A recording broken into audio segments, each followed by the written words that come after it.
ကဲမင်္ဂလာပါနော်ကျွန်တော်တက်တော့မျိုးလေးတွေအားလုံးမင်္ဂလာပါကျွန်တော်ဒီ channel လေးကိုအပေါင်းလေးနှိမ့်မယ်အသေးလေးနှိမ့်မယ် copy နေလေးယူမယ် share သွားမယ်နော်တယောက်ကို3ခုစီလောက် group share လေး share သွားအခုလို့ဆိုတော့ဒါမတင်ပေးတာတော့ကြာပြီပေါ့မတင်ပေးတာဆိုတော့ဘာလို့လဲဆိုတော့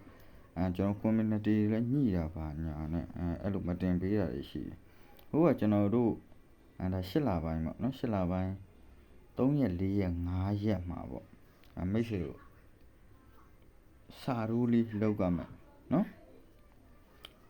ဟောမကျူဟူးမကျော်လက်ဆောင်သမားလေးတွေအသေးနှိပ်တော့ comment ရေးသွားမယ် comment ထဲမှာငါကန်ကောင်းပြီလို့ရေးသွားမယ်နော်ဟောမကျူဟူးမကျော်ဟုတ်လားဒီတရက်နော်စမှာတော့3ရက်ပေါ့နော်3ရက်4ရက်5ရက်ပေါ့အဲ့လိုစမယ်နော်ဟောမကျူဟူးမကျော်ငါဖမ်းမယ်အမျိုးလေးတွေ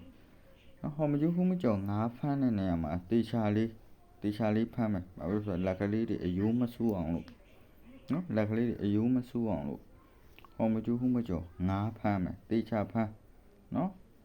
အားလုံး comment ထဲမှာအသေးလေးတွေရေးသွားမယ်ငါကန်ကောင်းပြီလို့ရေးသွားမယ်